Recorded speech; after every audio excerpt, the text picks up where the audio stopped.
says, and I'm going to be finished. Paul says that I'm satisfied how to handle your season of discontent. Paul says I'm satisfied with what I have. But I'm also satisfied with things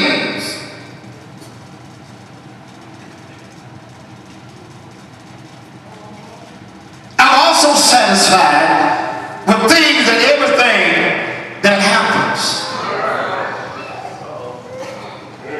I'm also satisfied with what I got, but I'm also satisfied with everything that happens.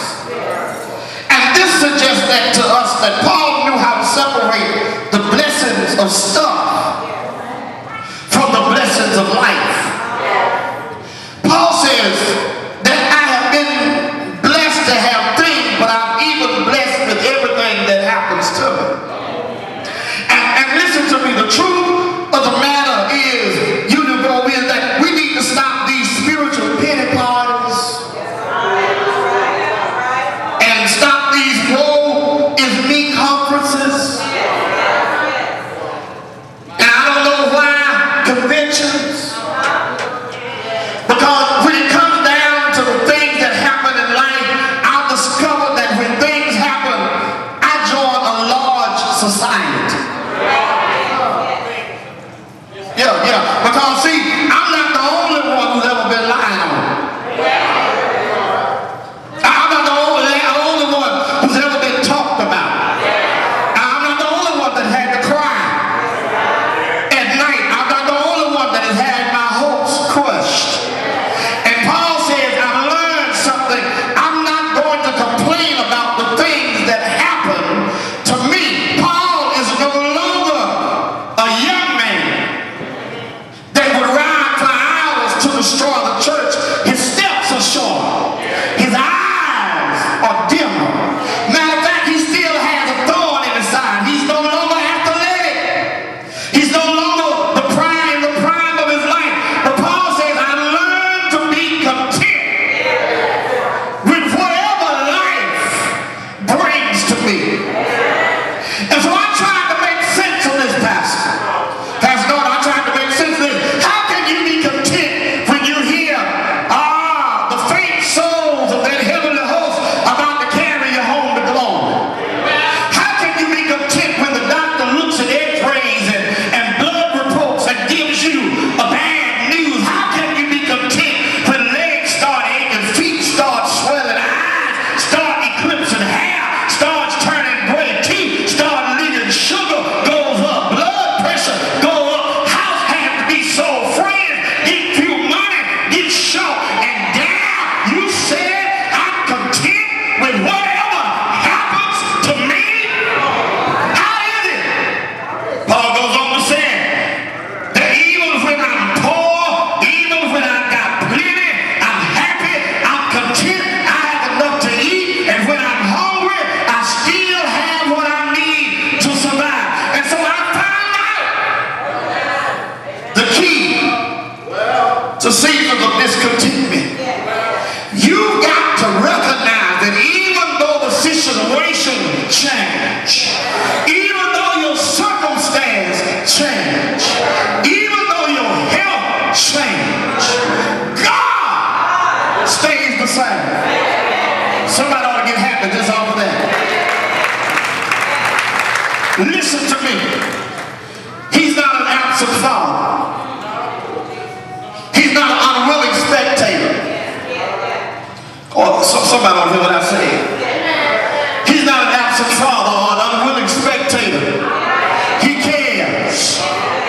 So much that he will, as the psalmist says, bow down his head, cup his ear, and hear my faintest cry, and answer me by and by. God is not sitting on the sidelines, waiting to participate in what may be happening in my life. That is, I tell you, the good news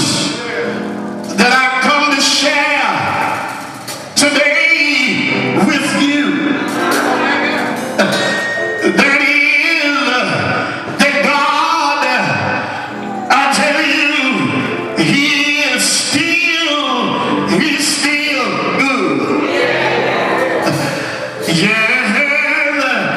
And He loves His children so much. Lord, that when He gets through blessing you,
do.